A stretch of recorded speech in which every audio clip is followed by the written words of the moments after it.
So after the win at Halifax, Ryan, in round 20, it was an important win by Featherstone down here against the Leigh Centurions. That must have been a sweet one. Yeah, another special one. I mean, we go back to that round 2, 3 when we played them away, and all the hype around that, and to not be able to finish that one off, to come here at home, and we really needed it. We really needed it in terms of where we're at in our season. We're on a bit of a balancing act because we were going to Toronto not long after that, so we were coming into a tough run. But yeah, really impressive win. They're a good team, a lot of good players, a lot of Super League players that they've brought in there at that point, and it was a sweet victory, that one. Yeah.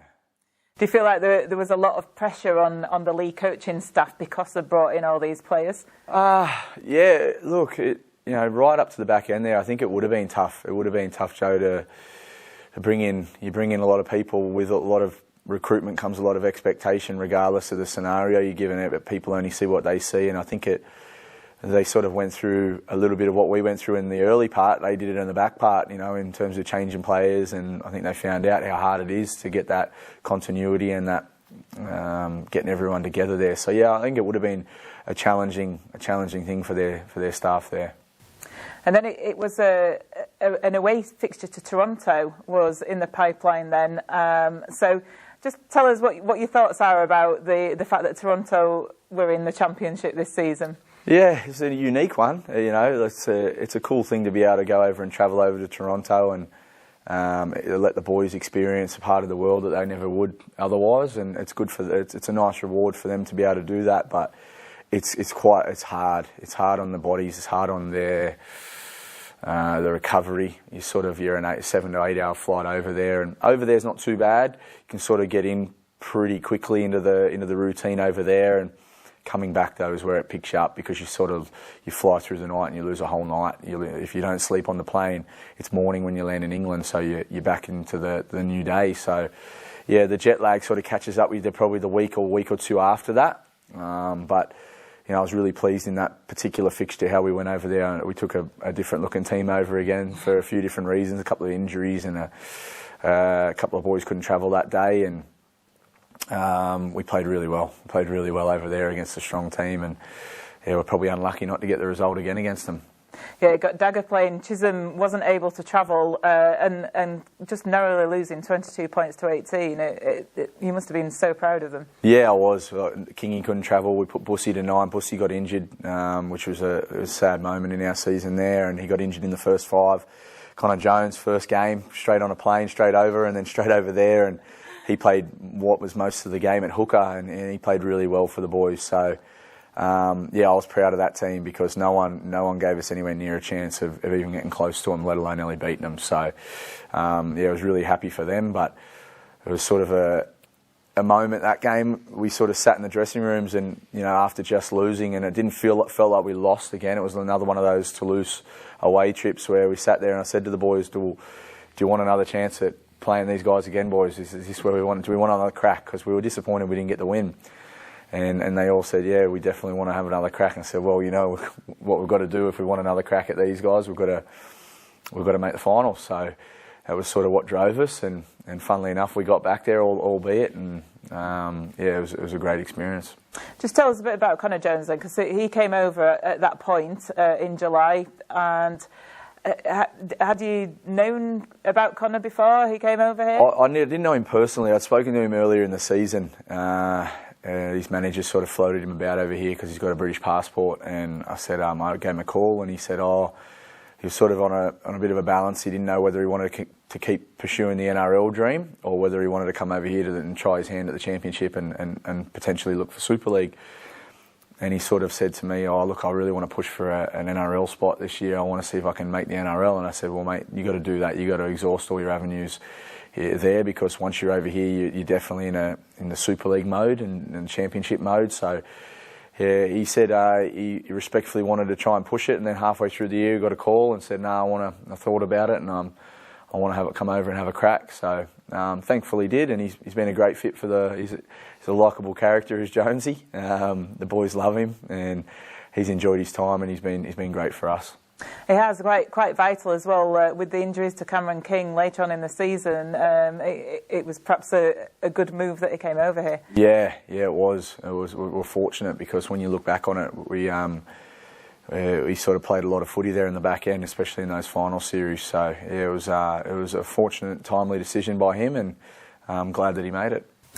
And then the week after that, coming back, like you say, the jet lag, round 22, Rovers with a really good win against the Rochdale Hornets, reached a half century of points in that, clung on to that fifth spot. And then going into August in the next round, Featherstone with a narrow victory at Dewsbury, drop goal from Chisholm coming, I think, in the 78th minute to win it. Dewsbury, a little bit of a bogey team because they almost did the double over Featherstone. Yeah, I know. That was a big game for us. We were a little bit disappointed. I know we won well the week before against Rochdale, but I think I remember talking to you after the game, and I was a little bit disappointed in a couple of things that we did because I thought we got away from our DNA and what was working for us, and we could sort of mask it by saying we scored 50 points and it was a big win, but a few little things crept into that game that weren't part of who we are and what we do, and I think the boys really got back on the wagon against Dewsbury. And although we didn't win as convincingly as the week before, I was more pleased with how we played as a team. I thought we defended really well, and even in that last minute, Chiz kicked a nice drop goal to get us in front, but short kick-off, they got the ball back. We had 2 minutes to defend our try line to win the game, and we found a way to do it, and it wasn't easy. I think there was 2 or 3 massive try savers holding the ball up over the line. It would have been probably 7 or 8 in the game where we could have lost it, but you look back at, again, we only made the playoffs by 1 point over Bradford, and if we didn't win that game, or even if we drew that game, would we have made it? You don't know. So it was a huge win for us, and I was really pleased to get out of there with the 2 points. I think that was the start of the McClellan-Chisholm partnership that we saw grow through those playoffs as well. Yeah, those two boys sort of settled on a halves pairing at the back end of the year there for many a reason, and really pleased for Cal. I mean, he had a great end of the season, and that was just the start of it, and I think everyone got to see his true ability and his talent, and he's just a young kid and he's got a huge future ahead of him.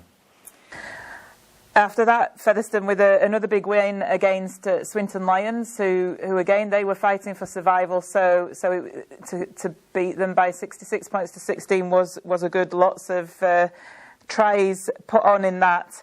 And that then took us into round 25, where Featherstone had another game against York. Seem to have played them so much this season.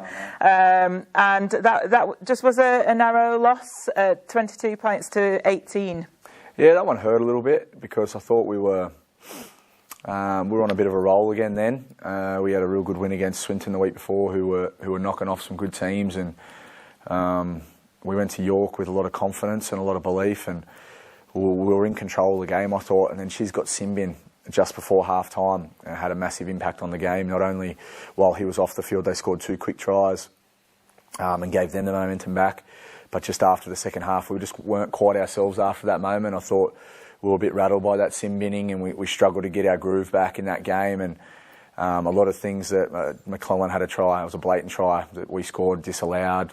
Suddy dropped one over the line. There was a few key moments in that game where, again, we could have won it in many a moments, but they sort of took their moments. We didn't give them a lot. We defended quite well. I thought we played really well that game, and everyone will say, "Oh yeah, but we lost." But it's not it's not the result that matters to us. It was the way we played, because if we could continue to keep building on the culture and everything that we were doing, the standards that we were setting as a team, then we would give ourselves a chance at the back end of the year. And fortunately, we played well that day, although not be perfect. We still had a lot of good areas to our game, and we got the rewards for that in the back end, and especially in the final series. And Featherstone was still in 5th spot at that point, but it was kind of quite a nervy 5th place, wasn't it? Because there were teams like Sheffield and Bradford just a snifter away from us, and so there's a lot of pressure to keep. Yeah, I think if we'd won that day, we would have, I think, all but secured our spot. So there was a lot of pressure on it, but full credit to the boys. We didn't drop our bundle, didn't let it affect us. I mean, we got back on on the horse really quickly, and the week after we had a really good win. So then, like you say, it was a good win into the week afterwards in round 26. It was away at Batley, which is always a bit of a strange ground with its infamous slope. Yeah. Have you encountered many of those before? No, definitely not. Everyone told me about it before I got there, and I thought, oh, yeah, whatever, I'll have a look when I get there. And when I got there, I was like, wow, you're right, it is quite a big hill. It does take your breath away.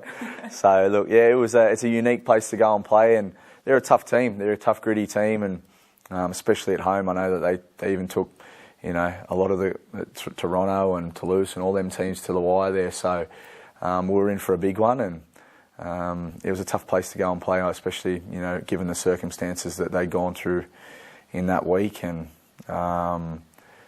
it's definitely something you don't like being a part of, But at the same time, that all respect to them and their club and everything that those guys have gone through to get out on the field. It's only 2 weeks after losing one of their mates and someone special to them. It was a lot of respect for what they went through.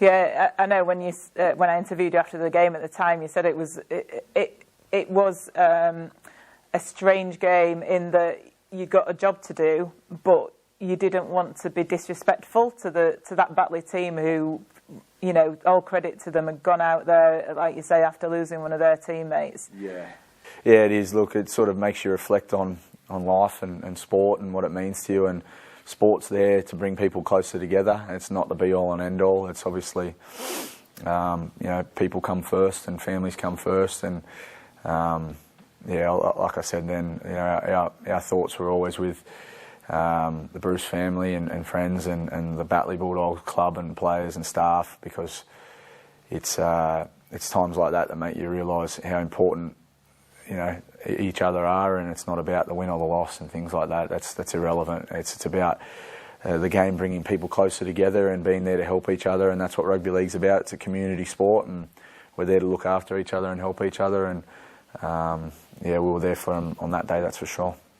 So that Batley win, that secured the 5th place, thankfully, and it meant that going into that last Saturday of the season, the Toulouse game, the result was immaterial, but you still wanted to do that job against the Toulouse Olympique. And Featherstone playing well, just narrowly lost, though, by 2 points. Yeah, it was nice. It was the first time in 30-odd weeks that these players didn't have any pressure on them anymore. We were sort of... They could go in just relaxed and enjoy the game and not worry about the consequences, because although we were playing, I think we potentially had a chance to secure a home final and different things like that, which was important to us. But just to see the boys not be stressing about the outcomes of games and things like that was nice, and they deserved that. They'd worked hard for that, and they probably deserved to come a bit quicker. But be the competition that was, everyone on each other's heels. Took right up until the last game to secure it. And yeah, it was a tough game to lose. There was another couple of controversial decisions from my mate again. Look, it is what it is. Look, I don't think we can put the result down to the controversial decisions. I was a bit disappointed in a few little areas. We let ourselves down in the second half. Our ball control and our discipline and our defence sort of went away from where it was, and we started the game so well. But it was probably a good reminder about our DNA and what we needed to be good at, and how you need to be good for the full 80, not just for 40 or big periods of the game. Against good playoff teams, you need to be on every part of every game in finals footy. So that was a good little reminder and a good little lead into the final series it was. And going into that final series, so you'd finished 5th, you knew that you were going to have to do it tough, away games all the way, there'd be no luxury of a home game. Do you think that kind of appealed to the players, that DNA that you talk about, in a way, that it was up against adversity and you were going to have to do it tough? Yeah, look, we knew that it was all year, our whole season was never easy. So if it was anything I always said to the boys, anything that comes easy is not good. It's always the hard way that makes it more special. And to be on the road from there on out, we knew we were going to be up against it and our backs were going to be against the wall. But at the same time, when your back's against the wall, you've only got one way to go, and that's forward. And that's all that these boys ever did. They always just kept rolling up their sleeves. They kept on not making any excuses. Everyone was accountable to do their job, play for the team, put the team first, put the club first. And we sort of we got excited by the challenge. You could take it two ways. You can be nervous, or you can be nervous and you can be you can make excuses for it, or you can just say, nah, we're not going to make any excuses. We're going to go there and we're going to win. And that was the attitude that the boys took, and thankfully that was the right one, I think. To go over to Lee and win was something pretty special.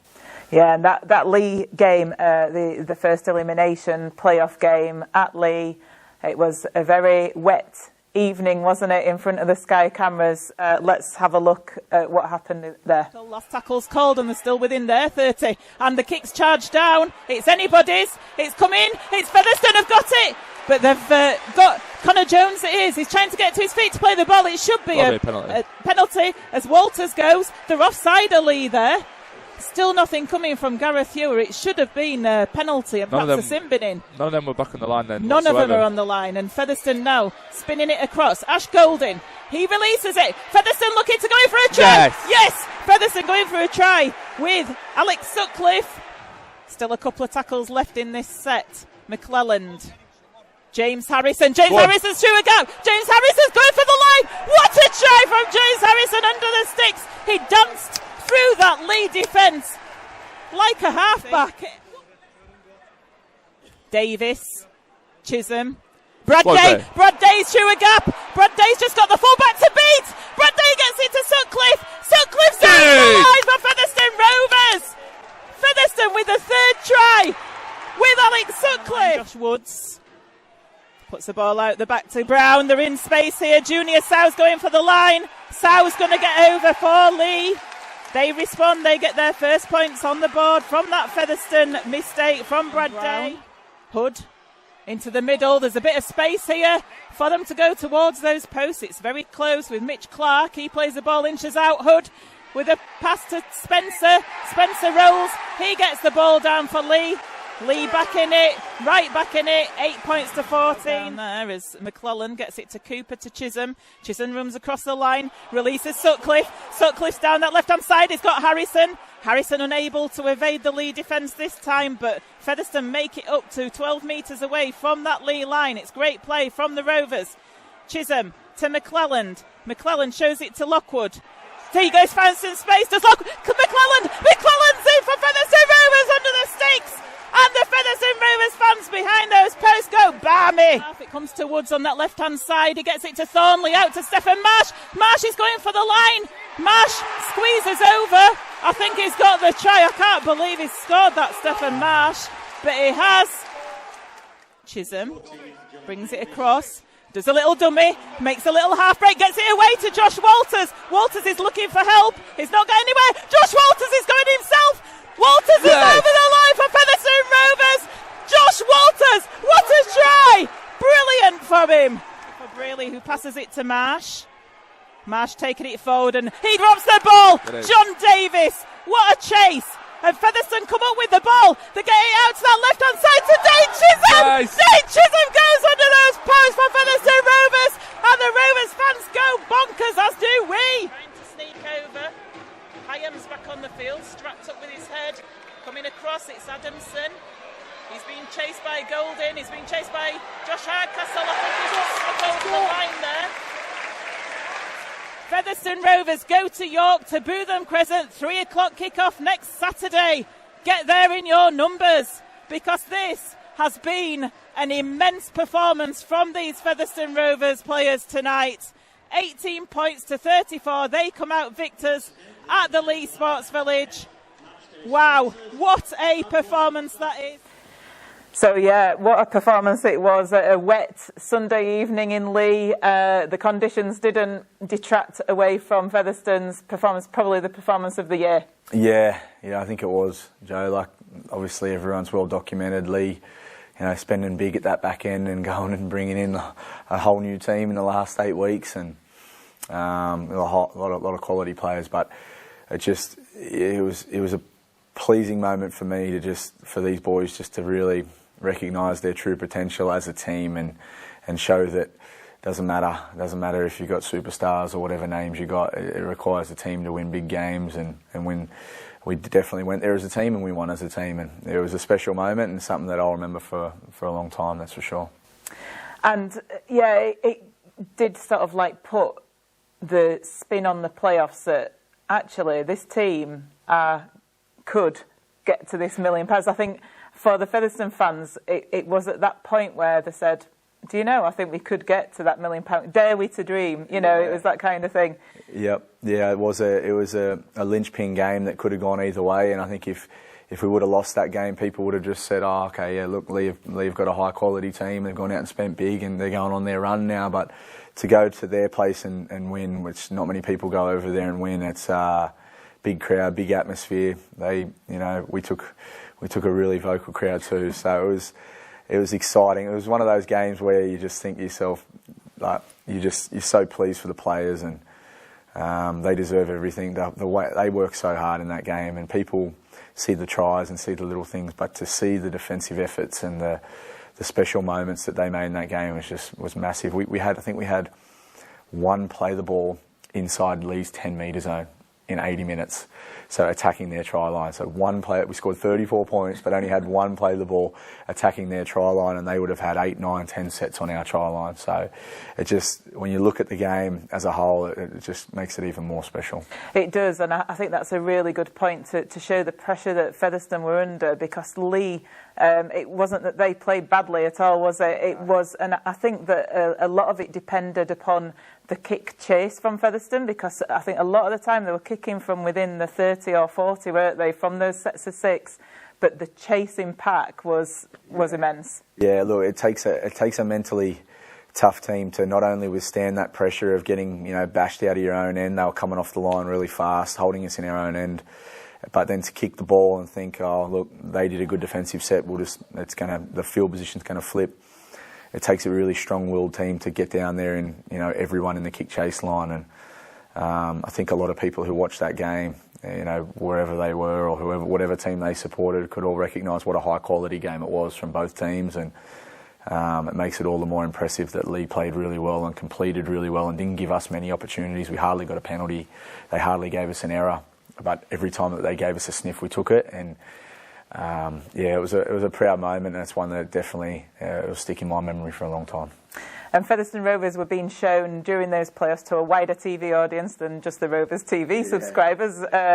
And there weren't a lot of fans, didn't there, through those playoffs, the attractive rugby league that Featherstone have played? Yeah, and look, we come back to that DNA that we spoke about, and we all sat there as a team and as a group, and we said, how do we want to be recognised? And how, not that we don't play to get for those outside of our own bubble in terms of, we play for our fans and our members and our club and that jersey on our back and all the past players and our family and our friends, but how do we want to be perceived by the greater rugby league community? And we want to be perceived by a hard-working team that plays for each other, that no matter what, we stick together. We don't fight together. We always work hard for each other and together, and we recognise our mates and what each other's doing for one another. And I think that DNA really shone through in that game in particular, and I think it was really visible for people to see. You wouldn't have to look too hard to see it, those little things that we work so hard on all year, that we probably didn't get the recognition off the greater rugby league community that we probably deserved. But on the main stage TV game on Sky on a Sunday night in front of a massive crowd, and I think everyone really in the rugby league community, sat back and appreciated this team for what they are and how hard they work for each other. So you ticked off the 4th place club. It was then an away trip to Bootham Crescent, to the 3rd place club York, for the last of many fixtures that Featherstone have played against them that season. Let's have a look at how that one panned out. 8 metres out, trying to get to his feet. Jones to McClelland. Featherstone going so close, almost, but York defence once again superb at holding Featherstone out. Now Makatoa goes to the try line. Makatoa's over. Look at Cooper. Good team. Gets in, Luke Cooper says. And those Featherstone Rovers fans behind those posts told us it was a try before Ben Thaler did. The ball. Chisholm spreading it across there. Featherstone release. And Featherstone going down that left-hand wing with Johnson. Johnson makes it up to the 30-metre. That was a nice break from the Rovers. He gets to his feet to play the ball. Comes into Dane Chisholm now, over to McClelland, who juggles with it and causes me a little heart attack. Harrison goes through. Harrison's going to go for a try for Featherstone Rovers to the left of the post. That's a brilliant try from James Harrison. I thought it was a little suspect, was that pass? I must have been 35 metres out. Chisholm to McClelland. McClellan back to Harrison on the reverse again. Just unable to find the gap this time, though. He gets tackled on the 30, gets to his feet quickly. Lockwood out to Chisholm. Chisholm to Brad Day. Brad Day's through. He gets tackled. Brad Day's through again. Brad Day's under the post for Featherstone Rovers. And back-to-back tries for the Rovers. Comes to Robinson. Robinson with the left-footed kick high again into the air for Jack Johnson. Takes it really well, and Jack Johnson's away. He's away. He's got some space, and he's going down that left-hand touchline. Can he beat them? Go on! He's going for a try. Jack Johnson. He's going to go under the post. That should be Featherstone Rovers' game now. Jack Johnson, peppered with the kick, took it on his own try line. Ran like a hare down that left wing to get down onto the pitch from Arias. James Harrison gets the ball out to right outside to Jack Render. Oh, yes. Jack Render goes in for the try for Featherstone Rovers. 30 points to 4 in the lead. Jack Render with a nice diving try out there on the right hand side. He's had to be so patient as Jack Render. He's been on the bench, hasn't he? Look at them congratulating each other. Let's celebrate the try. There's the final hooter for Featherstone Rovers. Featherstone Rovers into the next round. The Super League journey continues for this proud club of Featherstone. Blue and white, it'll be Toronto or Toulouse next week. Join us there. Try and get a flight out. So, Bootham Crescent, a sunny afternoon there in York, and Featherstone turned on the style once again for those national TV cameras and came out victors 30 points to 4. Yeah, we sort of, I said earlier we sat in the Toronto shed and we said, do we want another chance to be back here? And much of the same went to that round 25 or the third last round when we played York at York and we got pipped there. We said, boys, we want another opportunity to be back here, don't we? So that was what drove us, and to get there and give ourselves that opportunity the week before at Lee, and then to get there and do the boys justice and do themselves justice. And it was a great win. It kept them tryless. Defence was huge, even to the last minute there. You've seen in those highlights there when the boys are all, congratulating each other. That was after the game, and we just defended our try line to keep them to no tries, and that was something that was, kept driving them all game, and they could have easily just taken the foot off and let in a late consolation try, but the ability to stay switched on for long periods of time, which is, go back to those games that we talked about just earlier, that I said if you slip up for a 10-minute period you can lose, and fortunately we didn't, and it was a really nice moment because there was a big crowd there, a lot of vocal fans, and it was the last game in England, what was going to be the last game in England in the championship, so to win that one was something pretty special. Yeah, I think it was the first appearance of the inflatables in the crowd, wasn't it? Inflatable flamingos and all sorts going on that I think accompanied the players and fans to Toulouse and Toronto after that. Yeah, look, I think anyone who was selling beer in York would have been pretty happy on that day because it was a huge, very happy crowd that were very vocal, and they deserve it. The fans deserve it. They stuck with us through thick and thin, and to get that win for them in front of them and being able to just so close to Fev, being able to travel over there was something pretty special for the fans, and I'm glad we got to do it in front of them. You had to do it tough, though, because you lost Josh Walters really early on in the game, didn't you? And effectively, it ruled him out of the playoffs, unfortunately.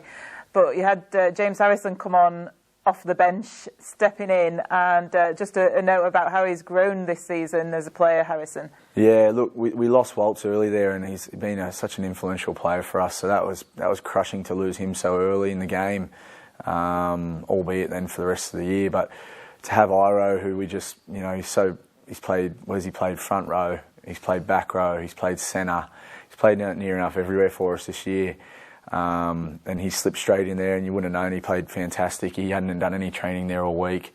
Him and Cal McCollum formed a really quick combination within that game, and he's grown massively. And I'm really happy for him because he took a big risk, leaving. He's been at Batley there for a while, and he took an opportunity to come over here, and he worked his way into the team. And he was one of those 9 players who was there in pre-season. Him and Brad Day, and.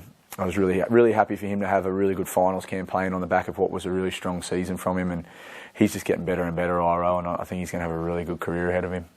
And Brad Day as well, he was lost due to injury. Just a mention about these playoffs, and it was away games and lots of a couple of flights towards the end as well.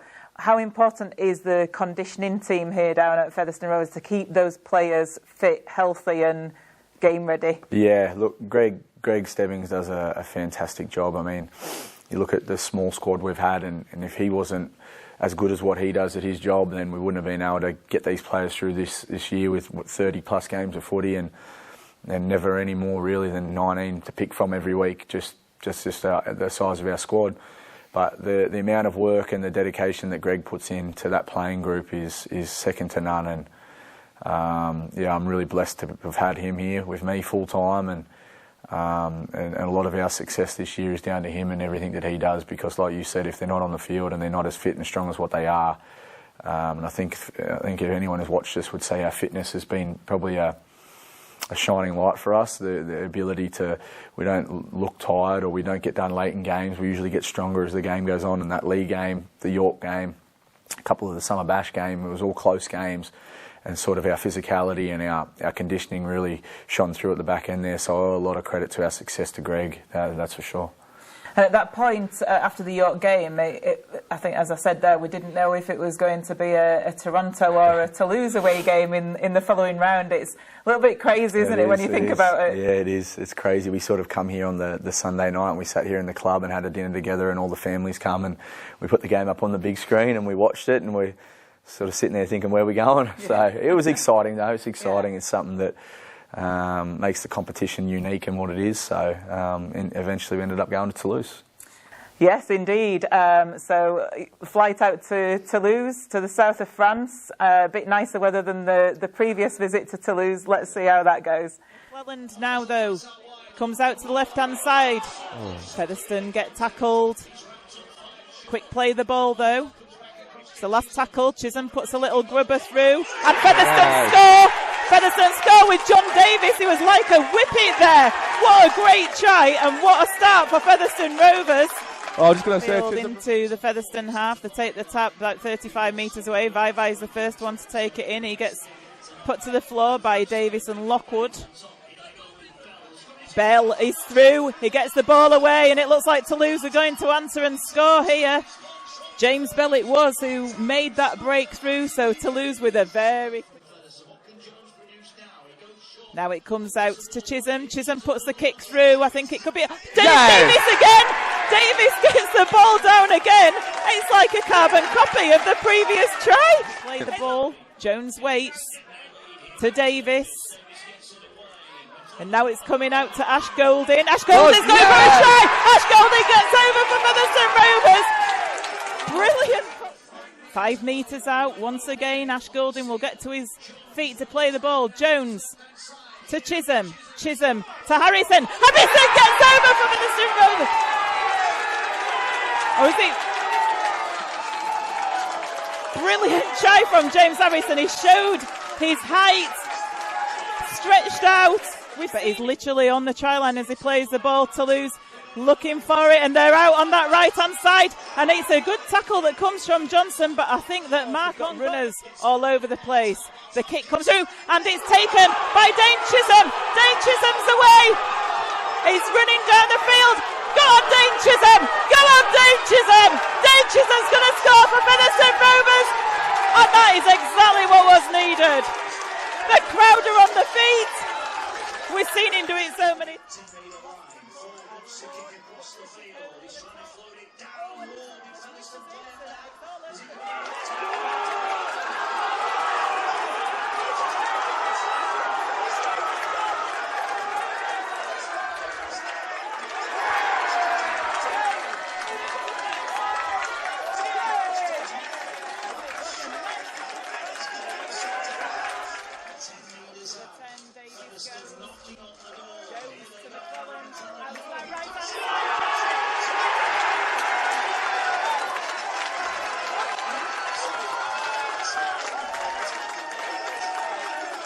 And there's the final hooter at Toulouse Olympique.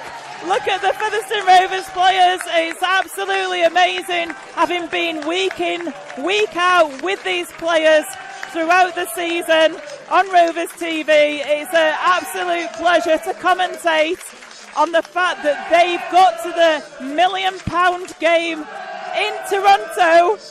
What an achievement for this part-time team, from Featherstone. So that semi-final at Toulouse, Featherstone again turning on the style and beating Toulouse 36 points to 12, and Toulouse looked a broken team compared to Featherstone. Took them out of the game, really. Yeah, they got a couple of key threats, so we've got a lot of key threats across the park, but guys like John O'Ford and Mark Corella obviously stand out as players. When they're really on, they're really on. So we've done a lot of homework in a short, limited preparation before we had to fly out, and we played them twice already, and obviously just recently in the last game here at home. So we knew what we got wrong here, and we knew what we had to fix up, and that's why I always say when you lose, you don't lose, you learn. And I think we learnt from that last game here at home, and really pleased to go over. Tough place to go and play. I mean, Toronto even went over there and lost quite convincingly to Toulouse over there. So it was a big win. Not many people gave us a chance to get that win. So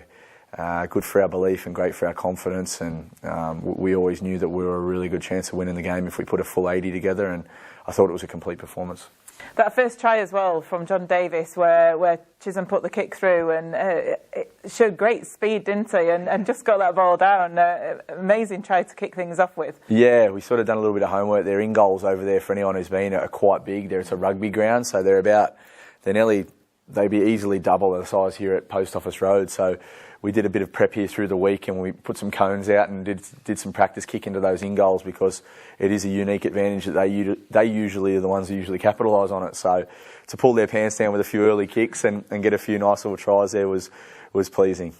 Yeah, because the game, the fixture earlier on in the year in April, the Toulouse fixture, those kicks kind of undid Featherstone Rovers a little bit, didn't they, in those deep in-goal areas? Yep. It kept forcing dropouts, I seem to remember, against Featherstone. So was that a learning point for you? Yeah, definitely. Yeah, you're right. It was something that we walked away and just thought, gee, they played to that really well. So we tried to use their strength as our own strength, and the halves did a really good job and kicked really well that game. I thought they stuck to the plan so well. We had a really detailed plan of what we wanted to execute over there in Toulouse, and we knew if we could do it, we'd win, and if we didn't, it would have gone the other way. It was as close a fine margin as it could be in terms of you've got to get your plan right against them, and full credit to the halves. I thought the halves controlled the game really well.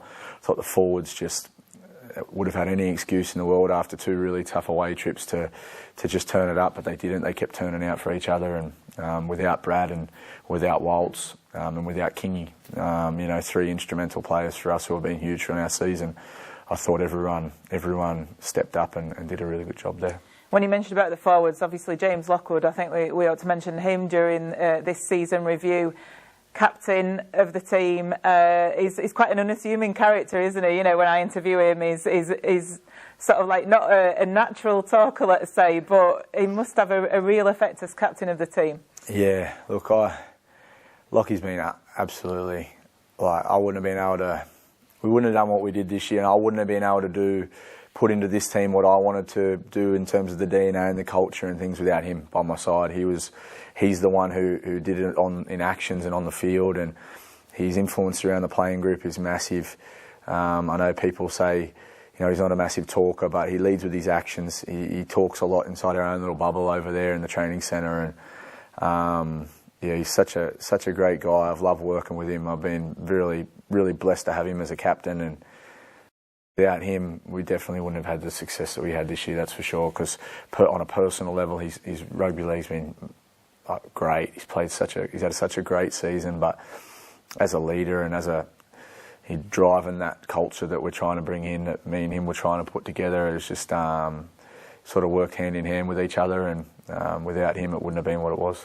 And I think on commentary a few times this year I've called him Captain Fantastic, because at certain stages in the game when things have looked a little bit rocky, he'll put a play on down the middle where you just feel, it could be just a simple thing as a drive, but it makes 15 metres up the field, and it just sets things back on track again. Yeah, well, he's sort of one of those guys where if it's not going the way you want it, he's to say, give me the ball and I'll show you how to do it. And a lot of the good things that Lockie's probably done in his whole career, he probably hasn't got enough credit for it, and it goes unnoticed. All the try scorers and all the fancy pretty stuff gets recognised a lot in rugby league, but we made it a point this year in our team and in our little group that we'd reward effort and reward hard work and all the little areas that people do more than the big stuff, because if you don't have all those, like Kingy's, half of his tries probably come off the back of Lockie's play the balls, little things like that no one would ever give him any credit for, and he's probably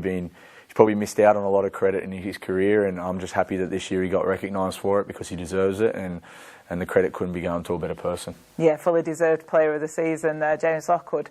How exciting was it then to get that win in Toulouse, and know that you'd made it to the ultimate goal, the £1 million grand final? Yeah, it was just rewarding. I was just really happy and proud of the players, because all the hard work that they've put in this year, and it could have easily gone any matter of different ways, throughout the season, and for them to get that experience and something that they'll always have for the rest of their life is something quite unique, and to be able to play it in Toronto, and obviously Toronto are up now, but to get to go over there with a lot of their families come over and watch them play and run out over there is something pretty special, and they deserve every bit of it. And if anyone knew what they've gone through to get there, it's just they'd probably fall over, to be honest. It's such a unique story, such a special story, such a special playing group, and it couldn't happen to a better bunch of blokes. And I know you say you don't do social media, probably a wise thing, but on the run-up to that grand final, there was a lot of social media debates going on about the different merits of Toronto getting into Super League and Featherstone Rovers getting into Super League. And a lot of it was, well, what would Featherstone Rovers bring to Super League? And, as opposed to a massive city over in North America. What are your thoughts on that? I guess there's pros and cons for both. Yeah, look, to be honest, we didn't get too caught up in that whole big picture stuff. We really stayed focused on just trying to win the game and trying to, we had a 6-day turnaround. That's ridiculous. That needs to be looked at. I don't know what competition in the world a team has to do a short turnaround for a grand final, especially when the other team had a week off before it. So, the odds were stacked against us in that regard. Short turnaround, had to get back from France, had to get back over to Toronto. They've had a week off. We've got some banged up bodies, but no excuses. We hold our head up high. I mean, the result and all that big picture talk about what would Featherstone have done, well, there's a great stadium here behind me. There's a fantastic supporters base. I know the club would have done everything and anything they can to make it a successful campaign in Super League if that were to come to fruition. So a lot of ifs and buts that people are getting carried away with. It was never about that for us. It was about going out there, playing our best game, our best possible game to finish off our year and just do ourselves justice. And we all said, boys, as long as we can walk off that field at the end of the game, no matter what the result, as long as we could, look each other in the eye, know that we gave it absolutely everything and we gave it our best effort, then we'd be proud of ourselves and we'd be happy with what we did. And I can truly say that we did that. And I think that anyone who watched the game would echo that for me, that the boys gave it absolutely everything they had. And you can't ask any more of a part-time playing group with, 18 fit players to go over there and do what they did is something pretty special. And it was pretty special. And I remember after the York game, I was out there on the pitch and you'd got all the players in a group and you were talking about this blue wall. And it was kind of like out of a film, I thought. Your speech, it was like hackles on the back of the neck. And I think Adam, the media guy, captured it on film and put it out on social media. And are those the kind of things that really got the players, inspired and as a unit wanting to play together, this blue wall, whoever puts that jersey on? Yeah, sort of probably a little sneak peek into something that I don't usually like sharing too much of, to be honest, Joe. I know the fans love seeing it, but I'm very closed off with what we do in our own little bubble. But look, it's just a testament to the DNA that they've formed and the culture that they've brought here. And I know that I think that there wouldn't be many that would argue it's sort of a different looking culture. It's its own unique culture that these players have formed here over this year compared to maybe years gone by. I won't comment because I haven't been here, but a lot of people that I've talked to said this team, just the way they play and what they do for each other and how they stick together and they're so close and they've got such a tight bond is something that I'm proud of as a coach, and I'm proud to say I'm their coach. And it was a little snippet into a little bit about us and what we're doing behind the scenes there, but a lot goes into it, that's for sure. So the return from Toulouse, Bristol. You went to Bristol on a plane, of all places, in the southwest. Yeah. A nice long coach journey back up to Yorkshire. Yeah. Couple of days back to work for the players. Yep. And then the madness of a flight on the Thursday, I think it was, out to Toronto, to another continent for that grand final. What was all that about? Honestly, you couldn't write it, could you? You couldn't write it. It's funny when you look back on it that what we had to go through to get to the grand final, and just not there as a team to get there physically. I think we flew out. We left Fev at 3:30 a.m. for the Toulouse trip on the Saturday morning. So we're up at 3 a.m. and then got back through Bristol, 5-hour bus ride. Got back at about 9 o'clock at night, or 9 or 10 o'clock at night, and then had 2 days here to prep, and then we got back on a plane and went back over there.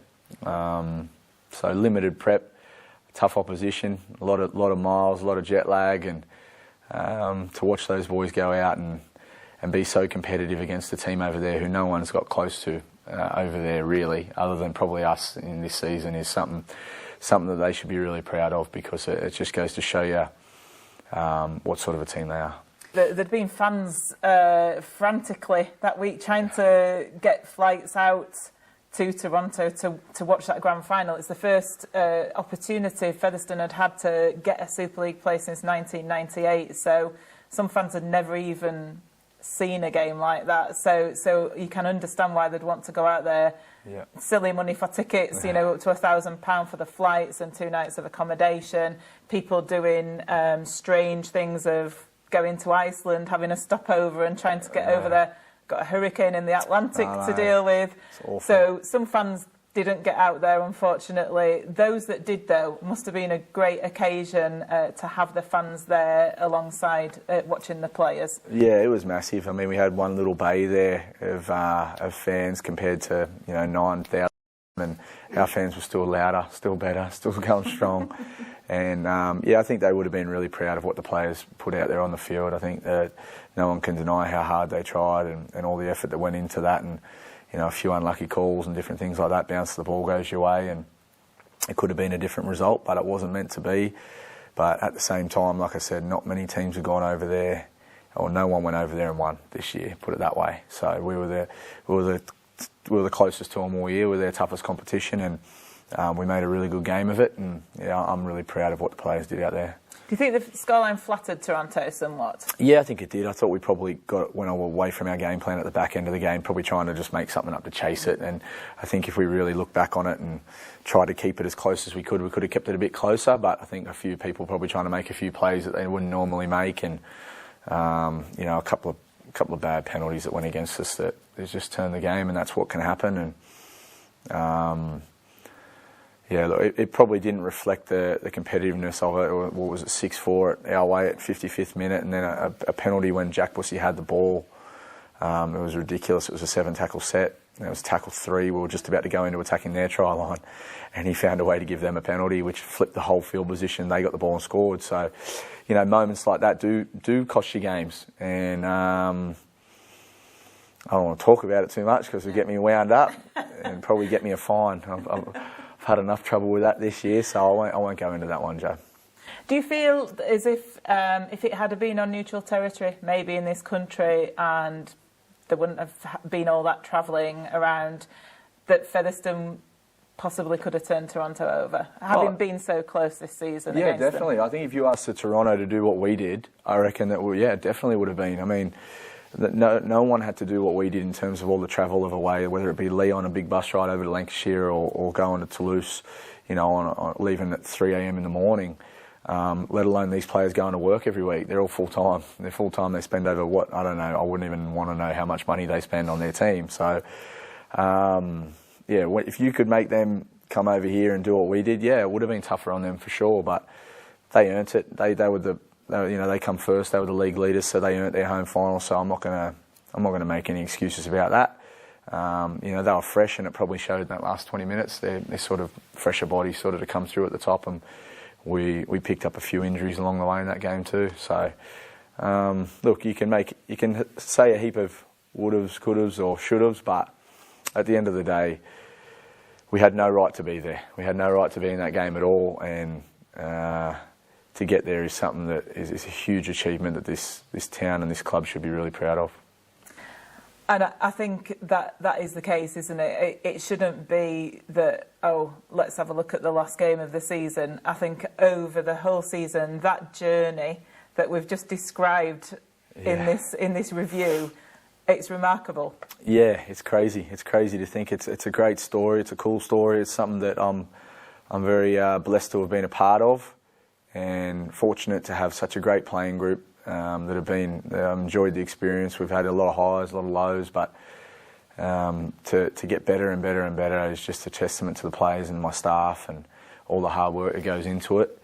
To use over 40 odd players or whatever used, along that journey, it just so many things got thrown at us that would have been easy just to get knocked down, but we didn't. We stayed on our feet. We kept moving forward. We kept getting better, kept getting stronger, and we made the £1 million game, so you can't ask more than that. Exactly. And how do you think this experience will have benefited those players that are going to stay at the club for going into the 2020 season? Yeah, massive. There's a really good nucleus of players here now that are re-signed on 2 to 3 year deals, which is going to take the club forward, and that culture that they've built and that DNA that they've instilled in that group is going to keep going forward. And we even sat there after the grand final and we all just said, no matter who goes where, or if players are going on to different clubs next year or staying here, we owe it to ourselves to make sure that all those special things that we created within that group, we keep taking them forward. No matter where you go, you keep taking them forward, and because obviously they've built the DNAs for success, haven't they? And they don't want to lose that. And I know that they'll keep driving it forward, and no matter who comes into that jersey, hopefully it just keeps growing and keeps getting stronger and stronger year on year. And you say it is a cool story. How's your sort of year in England been then? Yeah, it's been cool. It's been cool. It's been different, challenging. It's been challenging. It's been stressful, rewarding. A lot of all different sorts of emotions really. It's been tough. With a young family and different things like that, settling them in over here, and a lot of different players, a lot of different faces, built a lot of relationships in a short space of time. But I wouldn't change. I said to the players after, I wouldn't change anything. I wouldn't have changed anything. Even the hard times when it was, people are doubting you. People are on their keyboard saying what they want to say about my players and things like that, and you can silence the noise because hard work will always get you to where you deserve, and I believe that's how you describe this team, is hard work and effort, and it's something that I'm really proud of, and I'm very grateful for the opportunity to be able to coach this team, and grateful for the experience, and to be a head coach at such a proud and historic club like Featherstone is something that I'll be forever grateful for, and I wouldn't change a thing in terms of this season, because if we didn't go through the hard times and the stressful times and all those long hours and late nights and no sleep and things like that, then we wouldn't have got all the memories that we built at the back end. So we're sat here just at the end of this special season in Featherstone Rovers history. You're about to fly back to Australia in a couple of days' time. You're making the preparations for that. What does the future hold for you, Ryan? Yeah, I'm sad to say, and I say it, I do mean that, I'm very sad to say that I won't be returning back to the UK. I'm taking my young family home to Australia. It's been a tough sort of 12 months for them, and I've got a fantastic wife who supports me through thick and thin, and this isn't her decision, this is my decision. It's my job as a dad and as a husband to know what's best for my family, and even though my wife was fully supportive of me staying on next year and beyond that, I know what's best for my family, and I have to be selfish in that regard because they come before me in any of my jobs, and rugby league's irrelevant to me when it comes to my family. So I'd like to think that my players feel the same. Whilst it's disappointing, and I apologise if I've let anyone down along the way, but I'd like to think that I've done my very best for this club and this team, and I've given my absolute all for the benefit of the club, and all I wanted to do was to, no matter when I left, I wanted to make sure I left this club in a better place than it was when I got it. And I hopefully think that I've managed to achieve that. And there's a lot of people, a lot of players and a lot of staff who have helped me do that. And yeah, like I said, it's sad to say, but at the same time, I feel like the club's in a really strong spot. It's got a great squad. It's a lot of players are signed for the next 2 to 3 years, and I'm grateful for the opportunity that Mark gave me and the club gave me. And I just hope that, and I know that these players are going to take this club forward into the future. And whoever takes over, they've got that nucleus over there who's going to lead the way. And you're going back to Australia to some sunshine. Yeah. You say you're looking forward to doing some outdoor swimming and things like that. I need to get my boys back in the pool, I think, yeah. Have you got anything lined up in Australia yet, or is it just a case of just taking a break, taking stock of what has been, I know you said it's been a hard 12 months, but rewarding as well, I can imagine, as a coach, to see those players grow throughout that season and put the performances that they did at the back end especially. Is it just a matter of taking stock and just reflecting?